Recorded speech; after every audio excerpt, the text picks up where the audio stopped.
हर तरफ इस वक्त आग है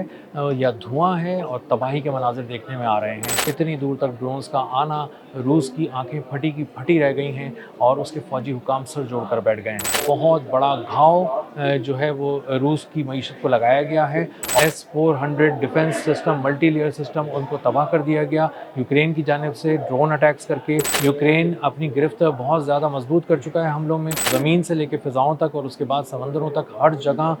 रशिया के उन अहदाफ को निशाना बना रहा है जिनकी मजमूई मालियत करोड़ों डॉलर से कम ना हो। रूस और यूक्रेन की जंग में बहुत ज़्यादा शिद्दत आ गई है और दोनों ममालिक एक दूसरे पर बड़े बड़े हमले कर रहे हैं। इतने बड़े बड़े हमले कर रहे हैं कि वो एक साथ ऑयल रिफाइनरीज को भी उड़ा रहे हैं, पावर स्टेशंस को भी उड़ा रहे हैं, फ्यूल स्टेशंस को भी उड़ा रहे हैं, फौजी तनसीबात को भी उड़ा रहे हैं, रडार्स को भी उड़ा रहे हैं और हर तरफ इस वक्त आग है या धुआं है और तबाही के मनाजिर देखने में आ रहे हैं। यूक्रेन ने लेकिन एक बहुत बड़े हमले के ज़रिए रूस की बहुत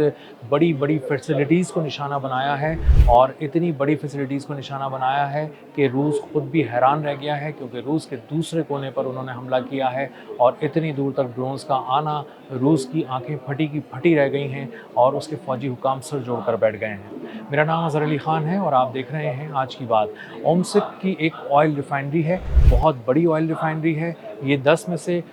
उन 2 ऑयल रिफाइनरीज़ में से एक है जिनको यूक्रेन बहुत शुरू से निशाना बनाना चाहता था, लेकिन उसको मौका नहीं मिल पा रहा था क्योंकि उसके पास ऐसे लॉन्ग रेंज ड्रोन्स नहीं थे जो पूरे रूस को क्रॉस करके तकरीबन 3000 किलोमीटर दूर जाकर साइबेरिया के वेस्ट में उस ऑयल रिफाइनरी को ओमस्क के मकाम पर निशाना बना सकें। लेकिन अब वो ड्रोन चूँकि उसने यूरोप से हासिल कर लिए हैं, उसके बाद जदीद तरीन ड्रोन्स हैं, इसलिए उसने ओमस्क की ऑयल फैसिलिटी पे एक क़यामत ढा दी है। ये इतनी बड़ी ऑयल रिफाइनरी है कि ये तकरीबन 2 करोड़ 5 लाख बैरल जो क्रूड ऑयल है वो सालाना ऑयल रिफ़ाइन करती थी और ज़्यादातर ये जेट फ्यूल होता था। इसका मतलब ये है कि ये एविएशन इंडस्ट्री के लिए इंतहाई अहम ख़ास तौर पे इंडस्ट्री थी और इसलिए इसको निशाना बनाया गया। और इसको निशाना बनाने का साफ मतलब ये है कि एक बहुत बड़ा घाव जो है वो रूस की मईशत को लगाया गया है। और इसी के साथ साथ सिर्फ एक यही मामला नहीं है, जब उन्होंने इस ऑयल फैसिलिटी को निशाना बनाया, ऑयल की एक रिफाइनरी को निशाना बनाया, उसी के साथ साथ बहुत से मिलिट्री अहदाफ को भी निशाना बनाया और उनकी तफसील सुनकर आप खुद भी हैरान रह जाएंगे, दंग रह जाएंगे, क्योंकि S-400 जो तकरीबन $1.5 अरब का एक सिस्टम होता है, ऐसे 2 S-400 defence system, multi layer system, उनको तबाह कर दिया गया यूक्रेन की जानिब से ड्रोन अटैक्स करके। और मल्टीपल ड्रोन्स उन ख़ास कोऑर्डिनेट्स पर फायर किए गए जहां पर S-400 रखे थे और ये 2 बिल्कुल अलग मकामात पे निशाना बनाया गया। एक को रूस के अंदर निशाना बनाया गया और दूसरा S-400 सिस्टम क्रीमिया के मकाम पर निशाना बनाया गया। क्रीमिया वो जगह है जहाँ पर रूस का इंतज़ाम है, रूस के वो हाथ में है, उसके कंट्रोल में है। और वो मकाम ऐसा है क्रीमिया जहाँ पर इस वक्त यूक्रेन क़यामत ढा रहा है, आग बरसा रहा है और उसके बिजली का निज़ाम बुरी तरह तबाह किया जा चुका है। और क्रीमिया में अब जो अंधेरा है वो 1-1, 2-2 दिन तक रहता है और वहाँ पर अब बिजली की फराहमी मुकम्मल तौर पर बंद हो चुकी है। यूक्रेन के ड्रोन हमलों की एक कामयाबी ये है कि जो रशिया का एक बहुत ही जदीद तैयारा है Su-57, वो इन ड्रोन्स को रोकने में नाकाम रहा, इनको इंगेज करने में नाकाम रहा और उसके सामने से सारे ड्रोन गुजर गए। और उसके बाद उन्होंने जाके मुख्तलिफ मिलिट्री और की ऑयल फैसिलिटीज़ की जो इंस्टॉलेशंस थी उनमें तबाही मचा दी, वहाँ पर हर तरफ क़यामत बरपा थी। और एक बहुत बड़ा जो डिफेंस की लेयर को समझा जाता था कि जो फ़िज़ाओं में बिछाई हुई थी रशिया ने, वो मुकम्मल तौर पर नाकाम हो गई। Su-57 यूक्रेन के ड्रोन्स के जो बराज था उसको रोकने में नाकाम हो गए। इसी तरह बहुत सी जो बंदरगाहें हैं रूस की, उनको भी निशाना बनाया गया है। और इसी के साथ साथ जो फ्लीट है, जो 8 से 10 टैंकर्स का फ्लीट था जो ऑयल लेके जा रहा था रूस का, उनको भी निशाना बनाया गया है खुले समंदरों में। और इसका मतलब ये है कि इस वक्त यूक्रेन अपनी गिरफ्त बहुत ज़्यादा मजबूत कर चुका है हमलों में, वो ज़मीन से लेकर फ़िज़ाओं तक और उसके बाद समंदरों तक हर जगह रशिया के उन अहदाफ को निशाना बना रहा है जिनकी मजमूई मालियत करोड़ों डॉलर से कम ना हो और जो भी वो ड्रोन पहुंचा दें वहां पर और वो अपने हदफ को तबाह कर दे, उसकी मालियत करोड़ों डॉलर हो, ताकि एक बहुत गहरा ज़ख्म रूस की मईशत पर लगाया जा सके। और ख़ुद ज़ेलेंस्की जो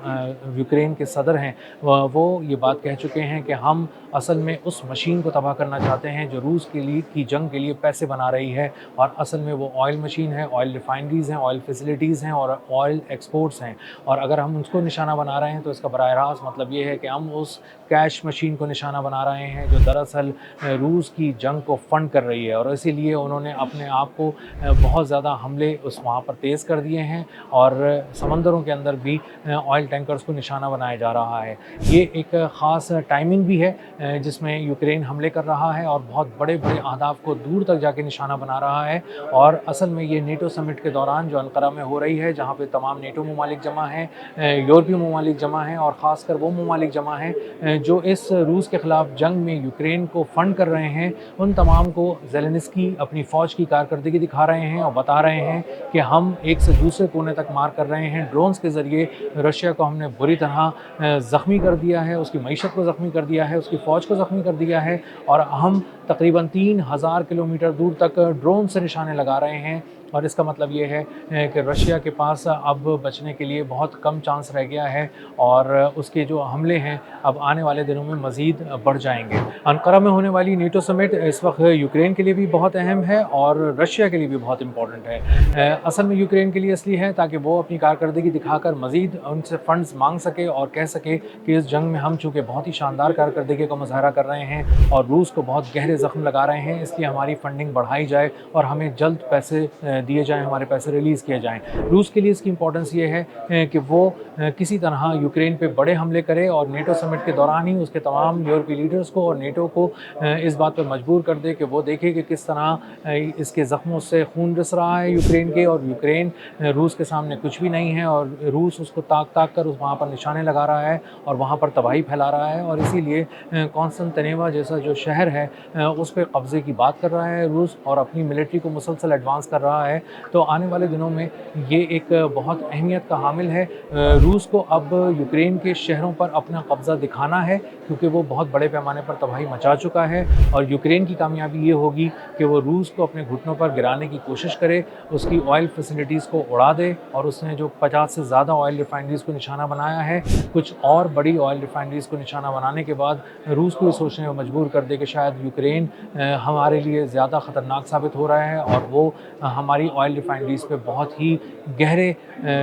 हमले कर रहा है। और इसका मतलब ये है कि यूक्रेन का पलड़ा मजबूत है। आने वाले दिनों में रूस हमले ज़्यादा करता है या यूक्रेन का पलड़ा भारी रहता है, ये तो आने वाला वक्त बताएगा। लेकिन इस वक्त रूस और यूक्रेन की जंग इस वक्त बहुत शिद्दत अख्तियार कर चुकी है, इतनी ज़्यादा कि कुछ ही दिनों के बाद पूरी दुनिया को इसका अंदाज़ा होने वाला है और पूरी दुनिया इसकी हिद्दत महसूस करेगी।